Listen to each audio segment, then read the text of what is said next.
Welcome to the Divine Counsel Worldview Podcast. Good to have you along again, Mike. As we get into John 15, we're in the middle of the. Is there a title to this section? It's the high priestly prayer of Jesus is coming up. It's this period that we think Jesus is living through in the 6 days previous to the Passover, as we've talked. And fascinating conversations he's having with those in the room. And we now come to chapter 15, which will have its share of beautiful insights by our Savior. What I want to begin with is something that happened in Sunday school yesterday, Mike. I have a class of about 25 adults. We sit in a circle.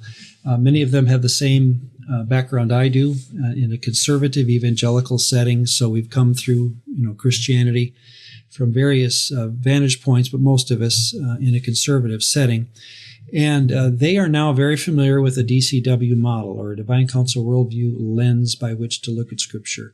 And at one point, someone said in so many ways, why hasn't any denomination or famous theologian in our tradition as evangelicals adopted a DCW? And I said, hey, you know what, folks, if you don't mind, just don't talk for like 15 seconds. I'm going to talk into my phone here and ask ChatGPT that question. And again, if you're offended by AI, I have several friends who are.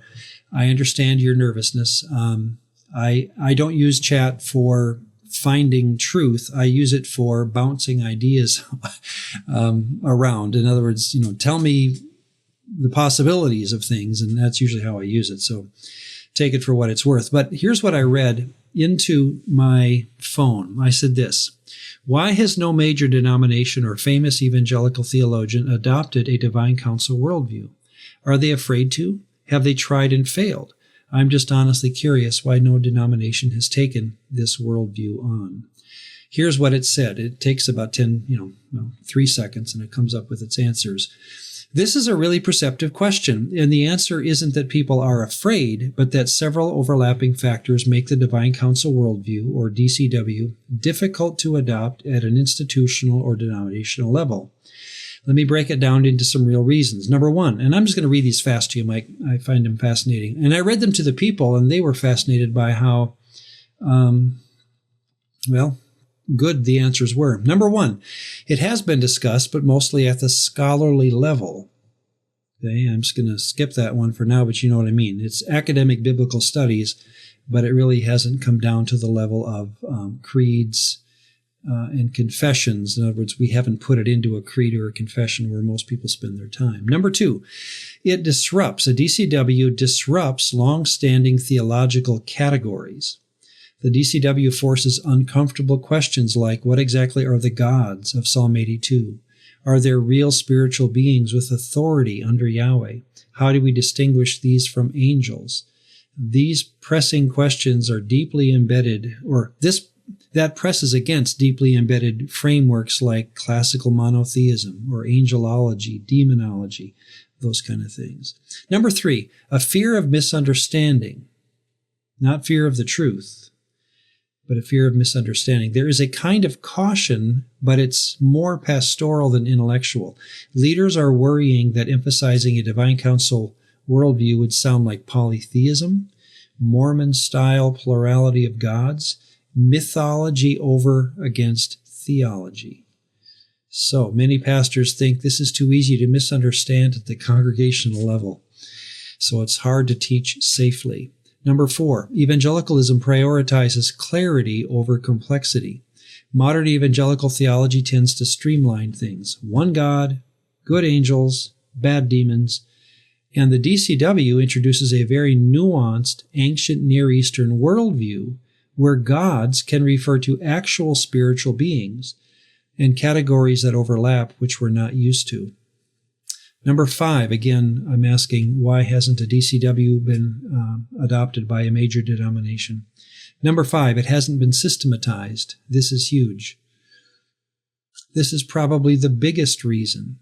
The DCW has been well argued, and it mentions Michael Heiser here and others, but not developed as a complete theological system For a denomination to accept something, it needs a full doctrine of God, a Christology, a pneumatology, an ecclesiology, etc., and no one has done that. Number 6, denominations move very slowly. Even major denominational developments, doctrinal developments, take centuries. For example, the Trinity took shape over 300 years. Goodness, yeah. And number 7, my last one that I see here, some theologians do accept parts of it quietly. Many scholars today affirm elements of a DCW without using the label. So I'll give some examples, but have they tried and failed? No, not really. It's more accurate to say they haven't really tried at all. And that's it. I find that fascinating. Again, I don't put personality behind chat, but it sounds like a person sitting behind the wall saying, well, here's what I'm seeing. And I'm amazed at the accuracy, frankly, of how it views my world. So, for the audience so Ron and I, we kind of talked about it. I didn't hear these until right now, but he mentioned the question. And so I decided, well, I've been using Claude AI for the last couple of weeks and been finding it also very interesting. So I asked it the same question, and it popped out also, ironically, 7 major themes and titles. I would just read the titles. You can kind of get what it was going with. First one is, there's a creedal bottleneck. Talking essentially about the major creeds that the divine council material may or may not necessarily have actually influence or not. I think there was a little influence, but that's one of the issues that it found. Secondly, the Enlightenment rationalism has gutted the supernatural worldview. That's definitely something that Mike Heiser had brought up many, many times in his past podcasts. 3, the comparative studies problem. There's a historical fear of ancient Near Eastern material. This, I would definitely say, is accurate because a few years ago, my lead pastor asked me about this. Why isn't we have never heard of this stuff? And I bluntly told him that we have heard of it. It's just that it was pushed aside into, well, that's only what the liberal scholars talk about. Mm-hmm. And that we as evangelicals, for the most part, were very fearful of actually going into those areas. And so that's why we're unfamiliar with it. 4th, seminary training doesn't equip people for this. I would argue, at least in my experience with the seminary I was at, it all depends on your own personal expectations, I think. If you're going in there just simply to get a degree so that you could get ordained, if that's the point, well, then, yeah, you might miss out on what's actually mentioned there. Mm-hmm. 5th, the polytheism panic. I think this was one of the things you mentioned, Ron. And we've seen, unfortunately, some folks have accused Dr. Heiser and others who have, proposed a DCW worldview of being polytheists, which is not what was going on. Mike was not trying to say that we should worship different gods and that all this type of stuff. But it's a panic. It's basically fear-mongering at that moment. 6, this is actually quoting or is referencing you, Ron, from one of your last appearances on Mike's old podcast. The once you let the gods be real, dominoes start to tip point problem. Mm-hmm. And then finally, 7, the institutional inertia problem. It mentions about how institutions, especially, theological seminaries, research centers, all these kind of things, that there has been this buildup of kind of long-standing traditions in theology, that there is this inertia that's kind of built up. It's harder to push when so much for the last, I would probably guess, about 1,300 years at least, where we just became very comfortable with a gutted supernatural worldview. Yeah. Amazing to me how, again, these aren't people talking to us, but it sounds like someone sitting across the room looking at today's newspaper and getting a good feel for how our world works, if not our denominations. So cool. Well, let's go forward. John 15. We are in the middle of this lengthy conversation. The last time we talked, we ended with 14. The last verse said, "Arise, let us leave. Let us go from here." Yet 15:1, we're picking up a conversation that we don't really know where it started. Could be in the same room, or they could have been, this could have been a passing of time. We're just not sure. So let's just jump in. 15:1, I am the true vine. My Father is the vine dresser. Now that is an application of an Old Testament story. It's in Isaiah 5:1 and 2, and it's picked up by other poetic areas and prophetic discussions of Jeremiah and Hosea and so forth. But in that story, Abraham's family is the vine. Yahweh is the vine dresser. And then,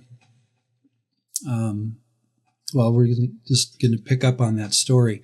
By the way, I've been reading Screwtape, a lot of C.S. Lewis all the time. I just keep him handy. And Screwtape Proposes a Toast was written by Lewis many years after he wrote Screwtape Letters. And in one point, this senior demon says this: we are tempted to say that such souls, or such residual puddles of what was once a soul, are hardly worth damning. Yes, but the enemy, that's God, for whatever inscrutable and perverse reason, thought them worth trying to save. Believe me, he did. You youngsters who have not yet been on active service have no idea with what labor, with what delicate skill, each of these miserable creatures was fully captured. And that, again, is the picture to me of a vine dresser loving carefully his vine, and we are that vine. So in Jesus' new analogy, Jesus is the true vine. Yahweh is the vine dresser again. And now we have this interesting ending to it, that Jesus' followers are the extension of the vine. I think the Old Testament House of Israel model then turns into this, that we are now the extension of Jesus being the vine himself. So the new claim, Jesus embodies the role that Israel was meant to fulfill, representing himself as the true loyalist, the vine that feeds off the Father. That's Jesus. I am the true vine. And the vine then produces good fruit to follow after him. And that good fruit, of course, is that what we heard back in John 11. I really think this is the guts of the New Testament story. That, remember back in John 15 or John 11:51, Caiaphas did not say that it was expedient for Jesus to die of his own accord, but being high priest that year, he prophesied that Jesus would die for the nation, and not for that nation only, but also that he, in dying, would gather into one, and now you can think of all the analogies, one nation, one flock. In 10:16, remember the shepherd flock analogy. One family. The family of Abraham is growing throughout Jesus' ministry. And I think where Paul and where the book of Acts picks up on this oneness is just the idea that we're one humanity now. We understand what a new man is. Paul often uses that at least 3 or 4 times, this new man. What is the new man? It's the way humans were meant to be. We're not legalists who just follow. I remember Mark Wahlberg was on a podcast with an atheist, and he was interviewed, and the atheist, I think it's Bill Maher, he appreciated Mark Wahlberg for his honesty. He's a Roman Catholic, Mark Wahlberg, but he just couldn't understand, why would someone want to be part of a religion that just pushed guilt and pushed fear, and Wahlberg made a good point. It's not fear at all. It's just living up to what God wanted me to be, kind of a thing. One humanity, in other words, is not a fearful thing. It's probably the most freeing thing we can understand. That's the good fruit, in other words, that's going to follow this analogy of the vine. So a lot packed in there, but I find that to be a beautiful analogy that Jesus uses. Abide in me and I in you. As this branch cannot bear fruit by itself unless it abides in the vine, neither can you unless you abide in me. I think we have to stop again and ask. This is what people often ask. Can a person stop abiding in Christ? Here's the problem I often have with let me just read what I have on the screen. The traditional Calvinist Arminian discussion, and I'm sure this happens in your seminary, Mike. It's, that traditional Calvinist versus Arminian discussion of eternal security, in my opinion, is guilty of giving good answers to the wrong question. This is because the debate of the 1600s, Calvin, a century before him, Luther, was largely philosophical in nature, asking this kind of question: is salvation entirely the work of God's sovereign grace, or does it ultimately depend on a human decision? Again, think of how C.S. Lewis, the Screwtape proposes a toast when a demon, if we can get into the mind of a demon, as he says, you youngsters have no idea with which, how much delicate skill God uses to bring these miserable creatures to himself. Would you agree, Mike, that no one is going to go into the resurrection saying it was 95% God and 5% me? In other words, nobody on the other side of the resurrection is going to say anything other than, of course it was God. He did so many things in my life to bring me to himself. In other words, I just find the traditional argument between Calvinists and Arminians tiring, because I just don't think writers of the Bible were split on that decision. Do you want to give credit to God, or do you want to give credit to yourself? It's like, you got to be kidding me. I mean, name anybody in the New Testament that would ever say it was all me. I just don't see how that even is going to play out. But I think there's an element that's kind of missing. It is philosophical, and philosophical to a point of actually, like, we're talking about God. We're not actually talking to God, and we're not talking to each other, even about God. We're just arguing about something that we are playing around with.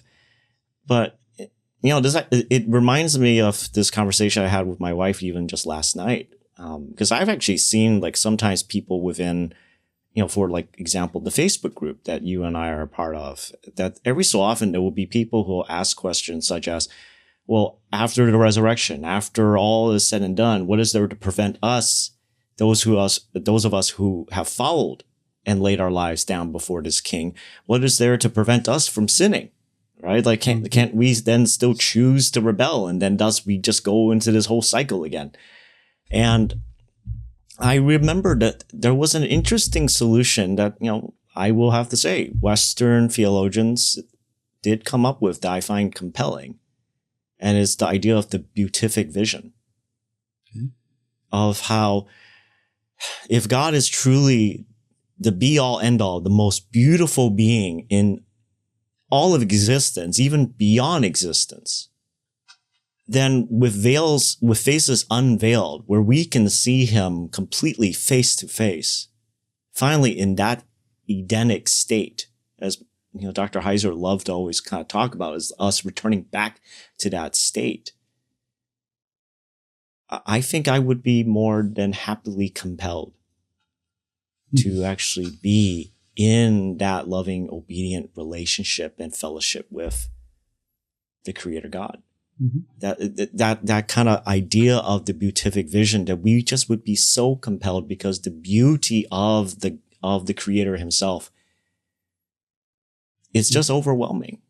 And I think there is something about just even the taste of moments when I get enraptured by seeing beautiful scenery, seeing the beauty of nature itself. I'm just sometimes have no other course of reaction than to just admire for some reason. I would be caught off guard at times when we're traveling around on vacation spots, or even watching a TV show and they show this beautiful shot of the landscape that I was not expecting.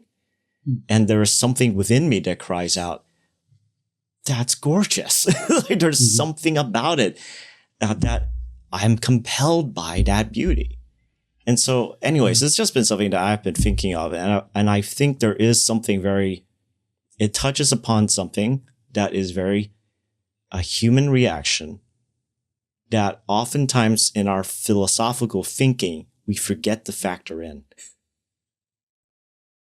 Yeah. Anyways, that's just my 2 cents. I don't think, and to your point, I don't think in heaven we're going to be giving some credit to God and some credit to ourselves. I think it'll be pretty one-sided.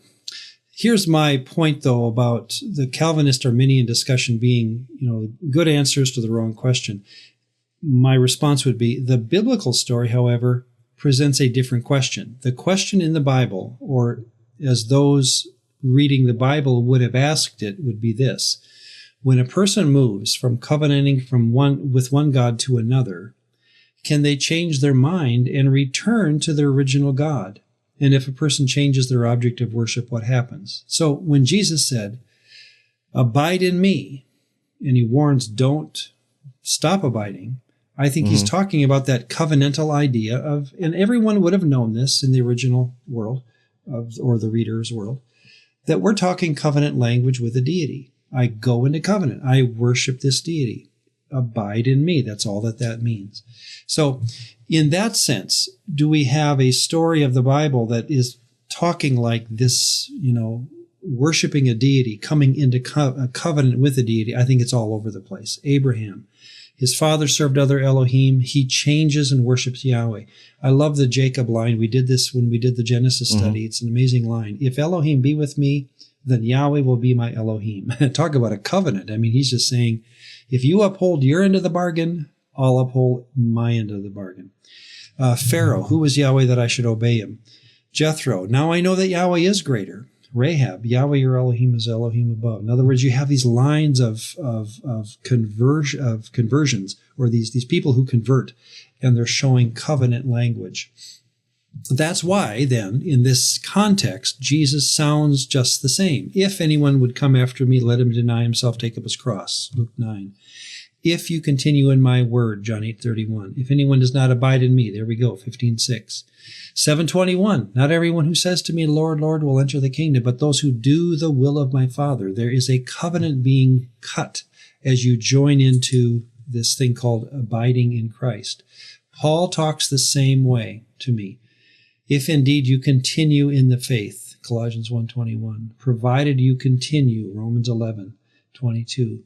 If you hold fast to the word I preach to you, 1 Corinthians 15. If we, listen to this one, 2 Timothy 2:12, talk about a covenant.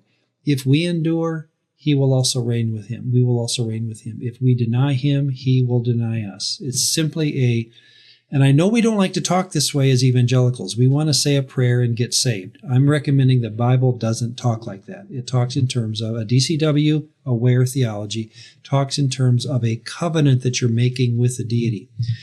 And I'm not going to read all this that I have on the screen again, but you can go beyond Paul. You can go through Hebrews and James and 1 John and Jude and so forth. It's still the same argument. Here's the point. You don't get into Calvinist and Arminian debates. You are listening to people who are going into covenant with the deity, and they ask, can we stop? Yeah, we can. Yeah, that's the temptation. I'm going to stop worshiping Jesus and go back to Delphi, or go back to Apollo, or whatever the god of my village. That was the fear, that I would stop abiding in Christ and join myself to another deity. So, as for the good answer to wrong question issue, the biblical material never got around, in my mind, to the either or philosophical question of whether the believer should, in retrospect of his own salvation, A, give all credit to God, or B, take credit for his own choice. To me, that's a philosophical question of, do I give credit to God? Do I give credit to myself? Well, I can see maybe that happening over a cup of coffee in a shop in Corinth, but I don't see a biblical discussion like that. Is that fair? I think it's fair. And I think also we give all credit to God because ultimately, we can leave that to God then basically saying, yeah, you chose me. It's appropriate for God to say back to us, yeah, you chose me. At that exactly. moment where we're standing before the king, we're not going to say, hey, I chose you. I was so smart. Yeah. It's actually more of if we're thinking properly in a courtroom, in a throne room, it's like, thank you. Glory to you. You chose, chose me. And the Father would just say back, what I recommend to you listeners is, if you're sitting in a classroom or a Sunday school room and you start talking Calvinism and Arminianism, put up your hand and say, this was not the question that the Bible was asking. The Bible was asking, the people in the Bible, the characters of the biblical story, they were asking, can I switch from one God to another? And if I do, what happens? That question was answered all the time. Don't do it. Don't switch from Jesus. Yes, you can switch from Molech to Yahweh. You can switch from Thor to Jesus. But if you switch back, if you deny him, he will deny you. That's how covenants work, and God works that way. So to me, that's the question of the Bible, and Calvin was 1,600 years too late. So anyway, go ahead. I mean, I think we also have to just sometimes we have to also do a little bit of the historical background of the fact that Calvin and many of the first generation Reformation folks, they all were growing up in like post-Renaissance Europe, where pretty much Christianity has spread throughout the entire European continent. Yeah. And so by default, the question of like, which God are you worshiping was not even a question. Yeah. It was since Aquinas, that wasn't asked anymore. Yeah. Since the it 1100s, was just, I don't think they thought about it. So I think that's part of what's going on versus a person like with my ethnicity background. That question is actually very relevant. Right. Because of how historically, even Christianity within the East, in China, in Japan, in Korea, it was always this interesting thing of, I choose to now worship Jesus as my God versus all the various local gods from my own village and my own tribe. Like, this is actually a bigger question for much of the world than it was for 15th, 16th century Europe. Exactly. Good. Yeah, that's well said. So, as we come out of, and we're only in verse 4, I apologize. We're not getting very far here. Abide in me and I in you, as the branch cannot bear fruit in itself unless it abides in the vine. Unless you abide with me. This is a warning that if you walk away from Jesus, it's over. I think that's just how the language works.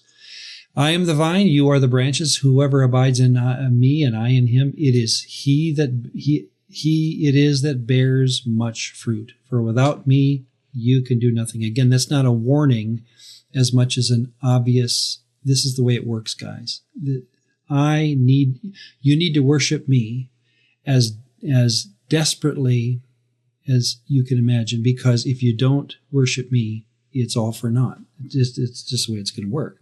If anyone does not abide in me, he is thrown away like a branch and withers, and the branches are gathered, thrown into the fire and burned. If you abide in me and my words abide in you, ask whatever you wish and it will be done for you. Now here, and we had heard something like this back in 14 as well, maybe even 13. And here's my opportunity to tell you how my prayer life works, Mike. We had shared before we got on the air, as we started tonight, a prayer for your family, and I've got prayers for my family. Let me play that out in how this language works. Ask whatever you wish, and it will be done for you. Obviously, bizarrely open-ended, right? Mm. For me, this is how I think of it. I've been thinking like this for a few years, and this is honestly how I think. So let's just be honest with you. I make a difference in my mind between fantasy, dream, desire, and prayer. Fantasy is things that, hitting the lottery, playing starting quarterback for the Vikings now. It ain't going to happen. And it's fun to dream about, but you'll notice the dotted line. I'm not attempting to get there. I have no control over it. It's just a fantasy, okay? Dreams are things where, it's a solid line. I would like to get there. It would be a promotion I can imagine getting, or something like this where, I would like to be in that position or be financially able to do that or whatever. It's a dream. It's something, but notice there's no line to God. In other words, I take my dreams and I think, well, that's just me.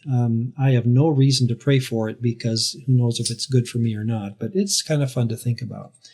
Desires are a big section of my life and yours, Mike, where Notice the line, you can actually work toward it, and you start a dotted line up to God because you kind of want him to know how you're feeling, and frankly, you want it, and so you pray for it. That's how we often use the word prayer. But I'm recommending that when Jesus says, ask and it will be done, or those kinds of statements, pray for whatever you want and it will be done. What he's talking about is what I personally call an actual prayer, in the sense of what I'm going to define in just a moment. And by the way, the word prayer in Greek, it's not a magic word. It's not even a religious word. It just means petition. This is from BDAG. A petition addressed to a deity, but it can also be addressed to a emperor, to a higher up, master to, or, slave to master kind of a thing. Prasuke just means to petition. So even the word itself, I don't think there's magic in the word prayer. It doesn't have to be. It certainly does not appeal to just God. It can be, or, Yahweh, it can be praying to any deity at that point. But I'm going to be more specific, and here I go with it. When I think of prayer, Mike, I think in terms of covenant commitment. In other words, we just heard Jesus say, 1 Timothy 2:12, Paul says, if you deny God, he will deny you. And that's not a warning. It's not a threat. It's just saying, here's how covenants work. Marriage works this way. Getting a mortgage works this way. It's a dual commitment, joint obligation. Both sides have a commitment. And I think this is the beauty. This amazes me, Mike, but this is, I think, what's going on. When God says, if you worship me, understand that what's happening is you're joining into a commitment to the creator of the world. You're getting a covenant commitment being forged between you and your creator, and he loves doing this with people. So you're praying to a God who can't wait to answer prayers because he likes to be the commitment keeper, and he wants you to be a commitment keeper too. But notice when I say that this now is limiting the kinds of things you pray for, because like in Genesis 18, this would be an example of a commitment, joint obligation kind of a prayer. Remember when Abraham says in Genesis 18, far be it from you to do such a thing, to put the righteous to death with the wicked. And he kind of bargains with God or the Lord. 50, 40, 30, what is it? I forget the numbers, but he's bargaining about how many people in Sodom are righteous. He gets to 20 and then to 10. Yeah. And that's the sound of a commitment guy, or a joint, a covenant partner. He's actually covenanting with his deity about a question. And I love that story because I think it's honestly how a man of that era would deal with his deity. Exodus 18. Remember, Moses comes out of the Red Sea. He's frustrated with the Israelites, and he says, when God says, stand aside, I'll kill him, he says, Moses back to God says, why should the Egyptians say with evil intent their God killed them in the mountains? In other words, he makes this deal with God saying, well, don't kill him because then the Egyptians will have a heyday thinking that they won. And it's just, again, it's just the sound of a man who's having a covenant with a deity that he feels the right to talk back to him. Not in a bad way. Again, I'm talking all the respect in the world. I'm just saying that the idea of a covenant is built into these early followers of Yahweh. They really believed they were cutting a covenant with the deity. And I think that's why the Psalms sound as majestic as they do. Give ear, O Lord, to my prayer. In the day of my trouble I call. You will answer me. I'm in covenant with you.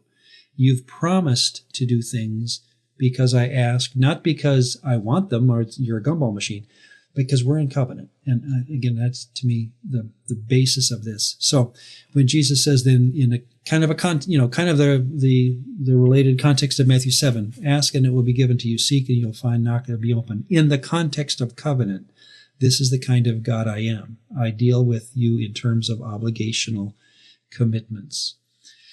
However, now I define myself, Mike. I really believe this is how my prayer would sound then. I really believe it would be good for me and for God, and I set out to keep my end of the agreement while also asking that He, God, keeps His agreement with me. You're actually coming into an agreement, a covenant, a commitment of joint obligation. But notice, these covenant commitments are few, and they tend to be so personal, so private, that telling another usually feels uncomfortable. I've got 7 on my prayer list. I've written them down in my journal. They're so private, so personal, I don't tell a soul, because this is a commitment I've made with God that if I don't keep it, he's under no obligation to keep his side of it. And it's scary to me, but that's what commitment is. It's like marriage, right? I mean, same thing, except that's on a human level. This is on a human to divine level. Now, what we do with desires, and Mike, as you were talking again before we got on the air about a health concern, I pray for my health, my wife's health, your wife's health, your health. But that to me is on the level of desire, because I can't put God under obligation to heal people, to heal me, right? I think we have examples of this in the Bible that I know we call them prayers, but I think they're on the level of desire. Like Hannah says, if you will give to your servant a son, then I will give him to the Lord all his days. Well, she did get a son, but I know a lot of people who have prayed for children and they don't get them. Why? Because God is under no obligation to give a couple a child. That's a desire. It's a good desire, a hope, a love, a need even for some people. But God gets that dotted line. He does not have to, by obligation, give answers to that sort of prayer. Moses, here's the opposite. Please let me go over and see the good land beyond the Jordan. And the answer was no. No. You are not allowed to go over there. That was a desire that was met with a no. David sought to have his son live after his adulterous affair was exposed. And God said, no, your son will die. Jesus asked for the cup to pass. The answer was no. The Father knew, the Father was under no obligation to take death off the table. Of course, the famous one, Paul says, I prayed 3 times that the thorn would go away, and I get no every time, so he didn't pray a 4th time. See, the point is, I don't think you can put that 2 Corinthians 12 prayer idea over to the prayer level. He wasn't making a deal with Yahweh that he had to do it. He was simply giving God his desires. So, these this desire level tends to be our normal, especially public prayers, where we ask for what we really want and also work toward it, but we know that God is under no obligation. I'd say 90%, 95% of our prayers are here. We say it, we want it, we ask for it, and then we say, as you will, and we close our prayer in Jesus' name, but we don't put God under obligation. Seneca, again, a Stoic philosopher. This is a paraphrase from his writings. Many men are ruined by the very things they pray to the gods for. I just find, oh man, these are smart people. They know enough of the divine world that they're watching people around them pray for things, and then they see them get destroyed by the very things the gods give them. What I like about Seneca is he thinks the gods are there, but they don't really care. And if you want things from a god, be careful, you might get it. Oh, man. Well, it's kind of ironic since Seneca, Stoic, of course he would think the gods don't care, because he's trying to go with a way of life with, I don't care. Yeah.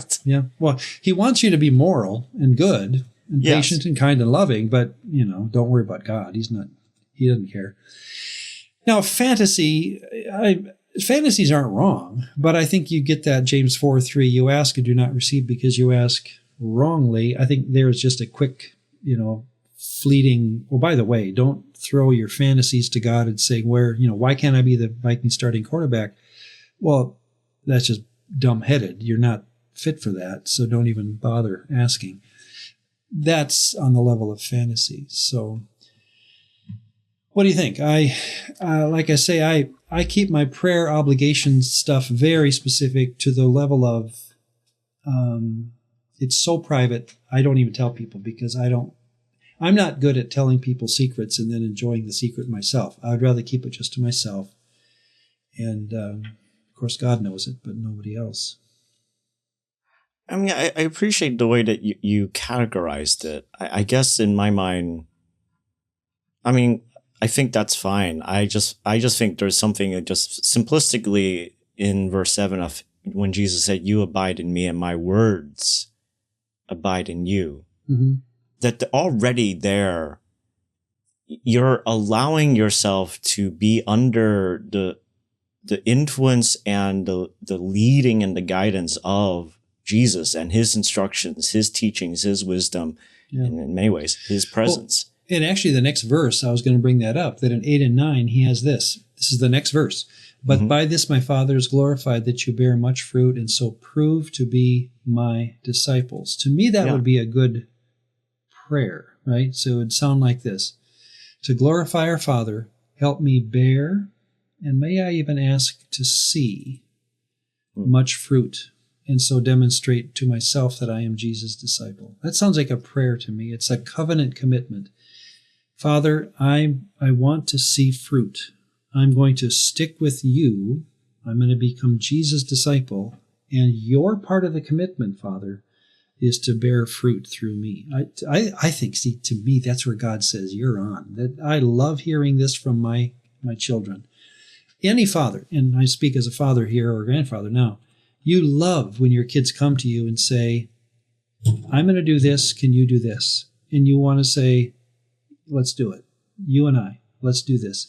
There's nothing wrong with that, I think, on the level of God and us. I think this is what it means to be a child of God, frankly. So, yeah, and I think, like, my point is that simply is that verse 7, and then like, as you just pointed out in verse 8, there is this there is this underlying unspoken presumption that there is progress and there's a process that is happening within you as the disciple, that you're not staying, the idea being you're not Peter in day one of year one of being a follower of Jesus, but that over time, as you mature, as you grow older, as you get more used to what it means to walk in the way of how Jesus demonstrated life, to be with him and with the Father and then with the Spirit, that over time, what you desire, and even then eventually what you pray for and make those commitments, those start sinking more and more in line with the family. Yeah, very well said. And so on my chart, it would be things I want to put way over on the prayer side. I often pull back and I put it on the desire side, because I realize God may say no. Mm-hmm. He may say, that's not my will for you. It would hurt you if you got what you wanted. It's like the kid who asked for a pony and got a typewriter for his 8th birthday. And now he's a writer, and he realizes his parents knew what they were doing. So the idea of praying for something, to me, I take very seriously as really, do you really want this? Well, do you know God wants you to have it? Then pray for it. And that's why I like a verse like we just saw there. Yeah. My Father will be glorified that you bear much fruit. Well, then pray for that. Pray for fruit, because that seems to be exactly what God wants to do. For verse 10, if you keep my commandments, you will abide in my love, just as I have kept my Father's commandments and abide in his love. It's a very simple idea. Again, not a threat, just a way of life. And these things I have spoken, that my joy may be in you, and that your joy may be full.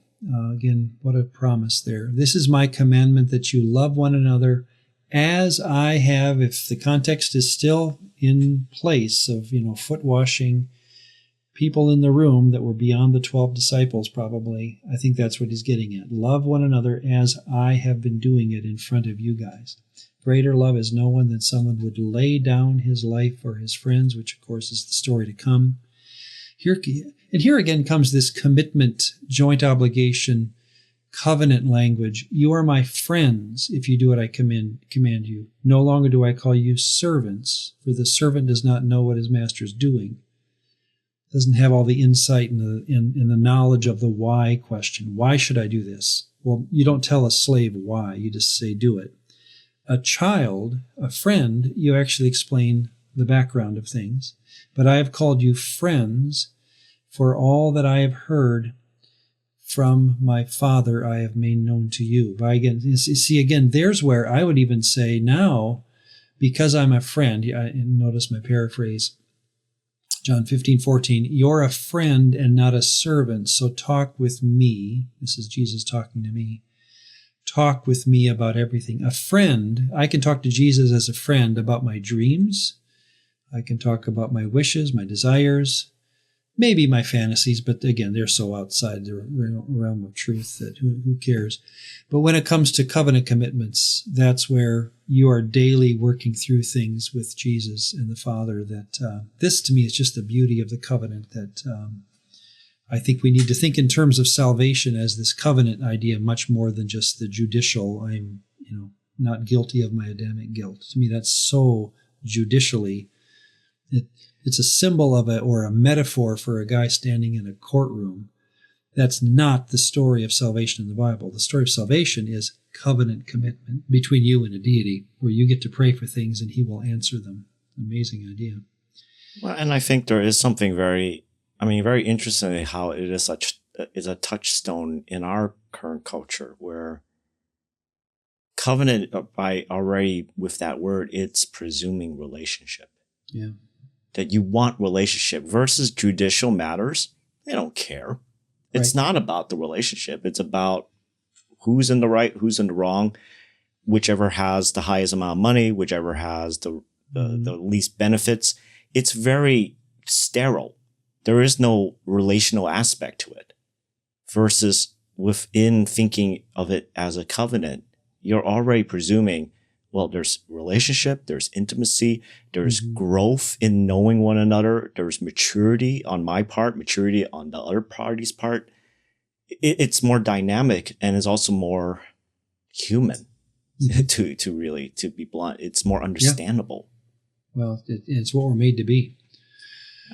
Yeah, beautiful. Father, verse 15, Father, I have made known to you, you did not choose me. Now, he says, to his disciples, or his, the people in the room. You did not choose me, but I chose you and appointed you that you would go and bear fruit, and that your fruit should abide.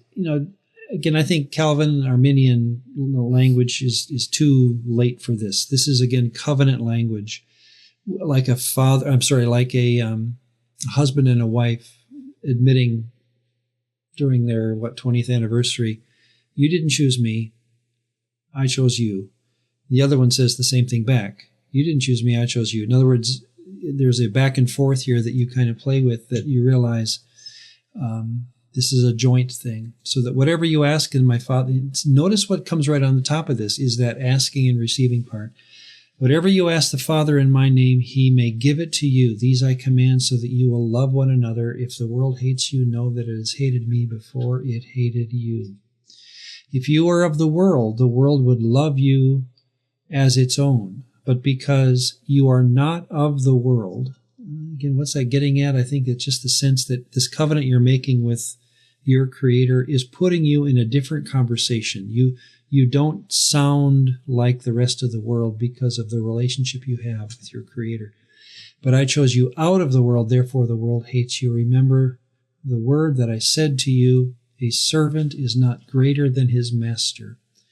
If they persecuted me, they will persecute you. You're the servant, I'm the master, kind of an analogy. If they kept my word, they will also keep yours. But all these things they will do to you on account of my name, because they do not know him who sent me. Evidence again that we have people who don't even know who Yahweh is here, not just hypocritical people, but non-believers. If I had not come and spoken to them, they would not have sin. Looking at the Greek over here, just hamartia. Again, I think it's just talking about the sin of turning from what they know to be true. But now they have no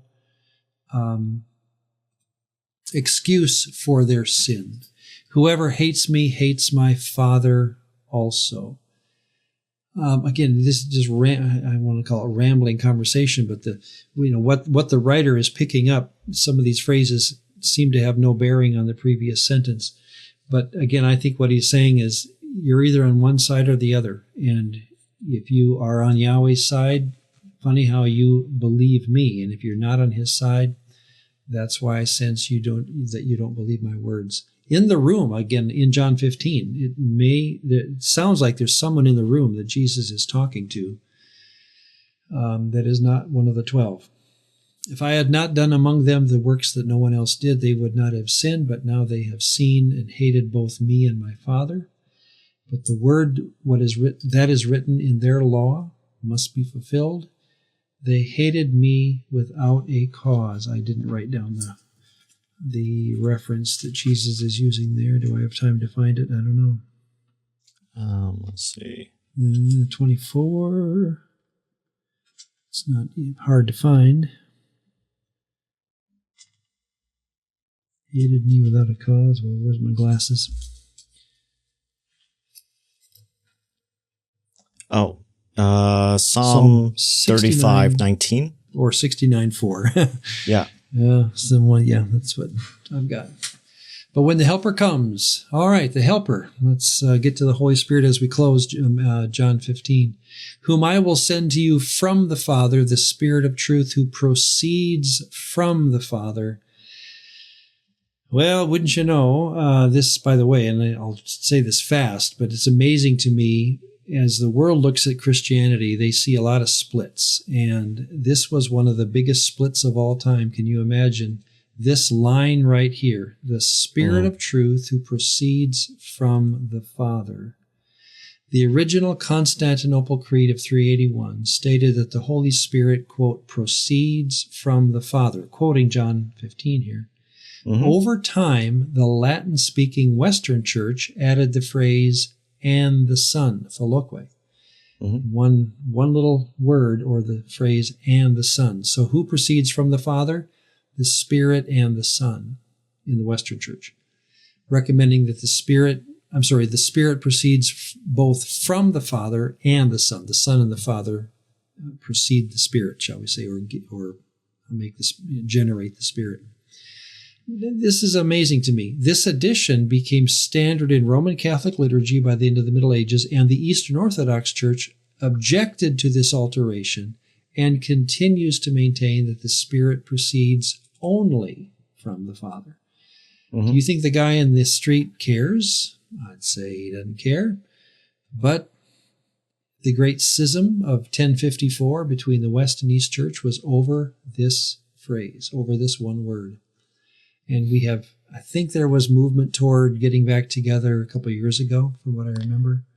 Well, but it's just incredible that we split over that.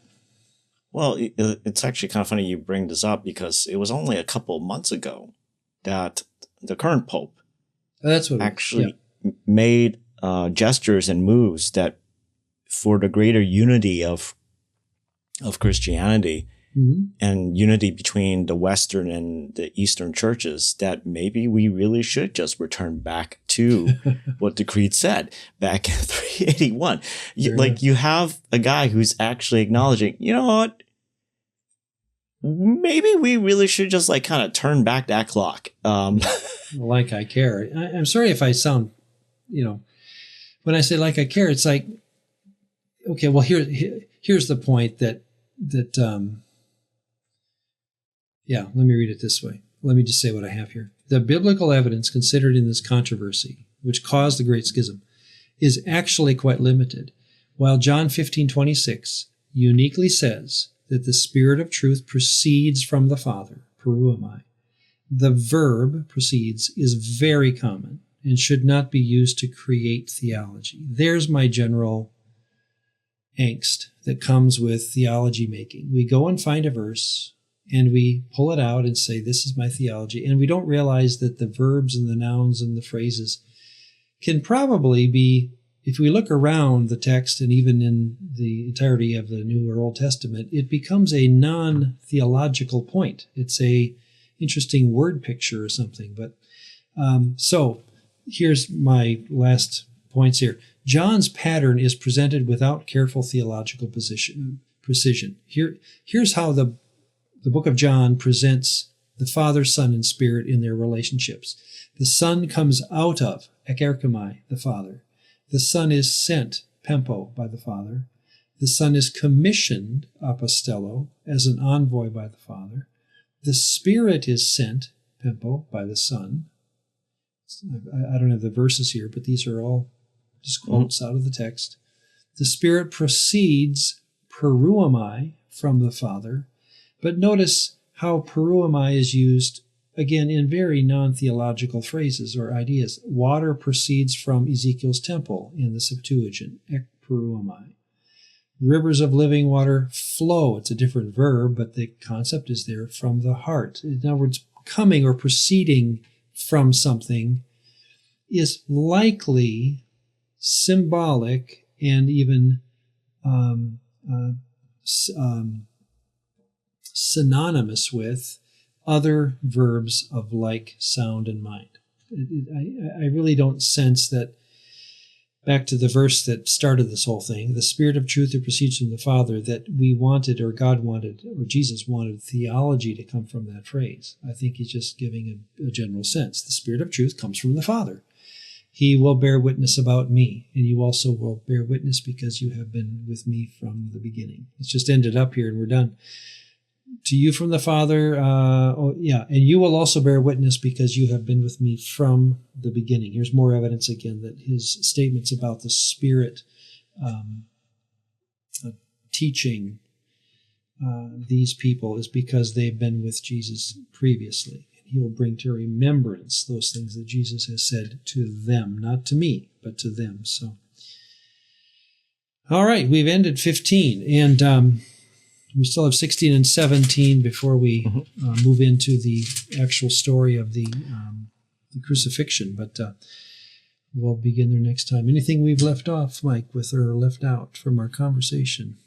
Well, to me, it's not a big deal about the theology. I think about the proceeding.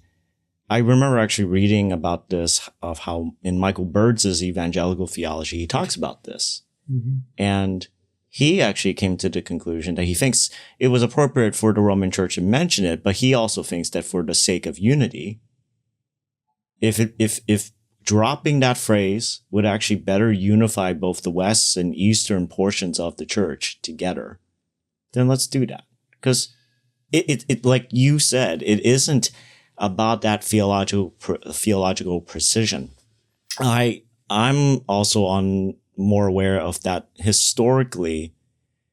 That Great Schism moment was really more of an excuse to be used to split between the East and the West. You had the Western Church trying to make a big deal about how everyone should submit to the authority of the Patriarch of Rome. Okay. And the Eastern churches, they had always been following this model of, we are the patriarchs of each of the major regions, where we are amongst equals. And that Constantinople tends to be the first among equals, but it is all equals. We dialogue with each other.